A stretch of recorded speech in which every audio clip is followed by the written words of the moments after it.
ირანი წითელი ხაზების გადაკვეთას იწყებს, ტრამპი ირანს ემუქრება. ამერიკის პრეზიდენტი აიათოლას რეჟიმის მიერ განხორციელებულ რეპრესიებზე მკაცრ რეაგირებას განიხილავს. მან მედიასთან ინტერვიუში განაცხადა, რომ თეირანს ამერიკასთან მოსალაპარაკებლად შეხვედრა სურს. თუმცა ტრამპმა არ გამორიცხა, რომ მოქალაქეების დარბევის გამო შესაძლოა მანამდე შტატებმა საპასუხო ნაბიჯი გადადგას. ძალიან მტკიცე ვარიანტებს განვიხილავთ ჩვენ, გადაწყვეტილებას მივიღებთ, თქვა ტრამპმა. ირანმა საპროტესტო აქციებისას დაღუპულთა პატივსაცემად 3 დღიანი ეროვნული გლოვა გამოაცხადა. დაღუპულთა რიცხვმა 500-ს გადააჭარბა.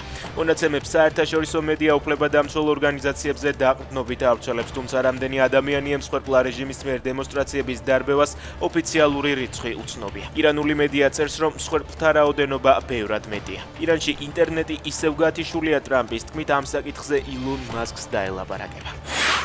რუსეთის, ჩინეთის, ირანისა და ჩრდილოეთ კორეის ინტერესები ამერიკის წინააღმდეგ ერთმანეთს ემთხვევა, ეს ნათლად ჩანს უკრაინის მაგალითზეც. აცხადებს ამერიკის ევროპული სარდლობის მეთაური და ნატოს ევროპაში მოკავშირეთა ძალების უმაღლესი მთავარსარდალი. მიმდინარე მოვლენების ფონზე ირანმა საქართველოში ახალი ელჩი დაანიშნა. პრეზიდენტმა ფეზეშკიანმა საქართველოში ჩემი დიპლომატიური მისიის დაწყებისას ორმხრივი და მრავალმხრივი დიალოგის გაძლიერების დავალება გასცა. რა თქმა უნდა, საქართველოში ირანის ახალი ელჩის ალი მუჯანის განცხადებაში.